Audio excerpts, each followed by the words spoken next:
China hits back with tariffs on US imports worth $3 billion. Trump unleashes DACA and NAFTA vitriol.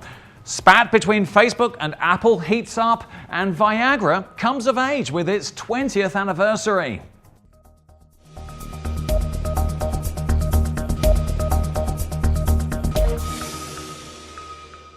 Hello and welcome to today's edition of Mexico News Network's Breaking News Business. I'm Elliot Bullman. Let's go to the information. China has imposed tariffs of up to 25% on 128 US imports, including pork and wine, after US President Donald Trump raised duties on foreign steel and aluminium imports in March. The tariffs affecting some $3 billion of imports kicked in on Monday.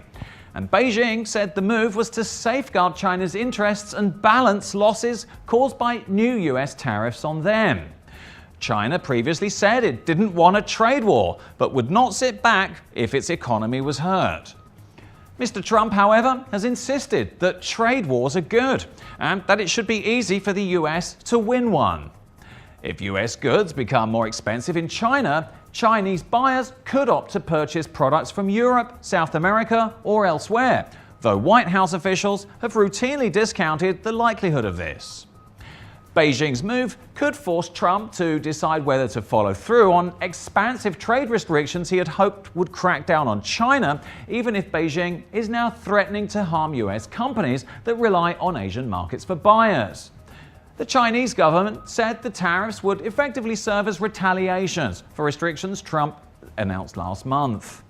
In early March, Trump said he planned to apply steep tariffs on steel and aluminium imports.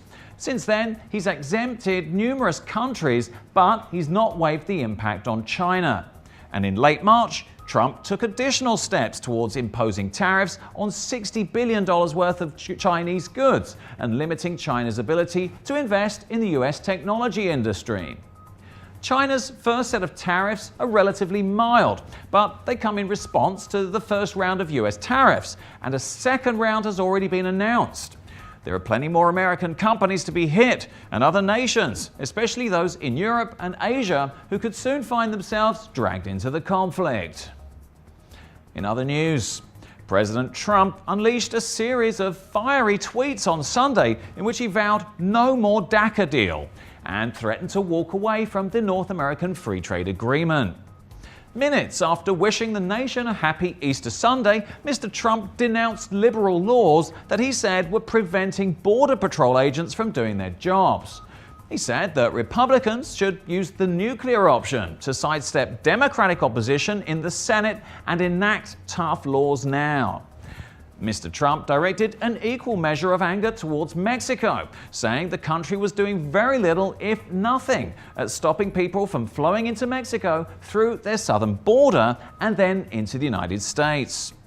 He said Mexican leaders must stop the big drug and people flows, or I'll stop their cash cow, NAFTA. The president's tweets seemed at odds with some unifying steps taken last week by members of his administration. The Homeland Security Secretary, Kristen Nielsen, met with President Enrique Peña Nieto of Mexico to discuss ways of working together on security and trade issues, according to a description of the conversation released by the Department of Homeland Security.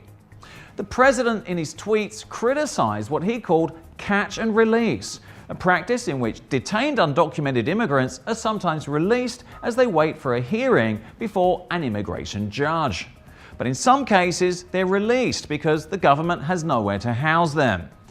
Migrants who cannot prove that they face persecution or that their lives are endangered in their home country are unlikely to be allowed to remain in the United States. The Trump administration has also sought to increase detentions to deter would-be migrants. In other news, Apple's chief executive officer Tim Cook criticized Facebook on two separate occasions in the past week after its scandals related to British data firm Cambridge Analytica. He also called for companies like Facebook to be regulated by government. In Tim Cook's own words, he's elaborated on what you might call the Tim Cook privacy doctrine. We care about the user experience, and we're not going to traffic in your personal life. I think it's an invasion of privacy, he said. I think its privacy to the US is a human right. It's a civil liberty and is something that's unique to America. This is like freedom of speech and freedom of the press, and privacy is right up there for us. And so we've always done this. This is not something we just started last week when we saw something happening. We've been doing this for years. So now Zuckerberg has reacted to those comments from past week publicly yesterday. But his irritation with Cook in 2014 also underscores the chilly relationship between the two companies and the two leaders, especially on this issue. The enmity has translated into Apple's products. Although the iPhone used to give Facebook special privileges in its operating system, Apple removed the Facebook integration from iOS this past year. Apple isn't perfect either, and Zuckerberg may be correct that Apple hasn't always been in alignment with its users. Facebook is one of the most downloaded apps on iPhones, for example, and Apple has made data and free speech compromises in China that lots of people, including human rights advocates, oppose.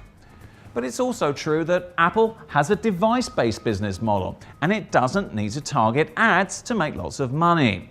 It's a key difference between Apple and its Silicon Valley neighbors, and it's only going to get more evident over time. In other news, it's been 20 years since the drug reached the market that has helped many men suffering from erectile dysfunction to recover their sexual lives, and to their partners who also suffered from it indirectly. Nowadays, it's one of the most prescribed drugs in the world, and its consumption has evolved a lot since 2 decades ago. Experts agree that Viagra has been a before and after in sexual relations, not only because of its effect, but because it helped put on the table the issue of erectile dysfunction, which until then was taboo for many. Over 2 decades, there's been a progressive change in the consumption of sildenafil, the generic compound of Viagra. One of the initial barriers was the price, and is that at the time the cost of a tablet could have been around €30, while now its price can range between only €4 and €6. A decisive moment was when the patent expired, which caused other drugs with the same properties to be created and prices to become popular, with which demand increased. People started going to the pharmacies to ask for it even without a prescription, which cannot be done because it has side effects. The appearance of Viagra has been very positive for men and also for women. And even last year, a female Viagra came out that's really a type of antidepressant because in women it tends to be a lack of sexual desire and it's usually related to psychological mechanisms, concluded Garcia. This was all for today. Thank you for staying with us. I'm Elliot Bullman. Remember to follow us on Facebook, Twitter and Google+, and log on to MexicoNewsNetwork.com for more information on Mexico and the world. Until next time.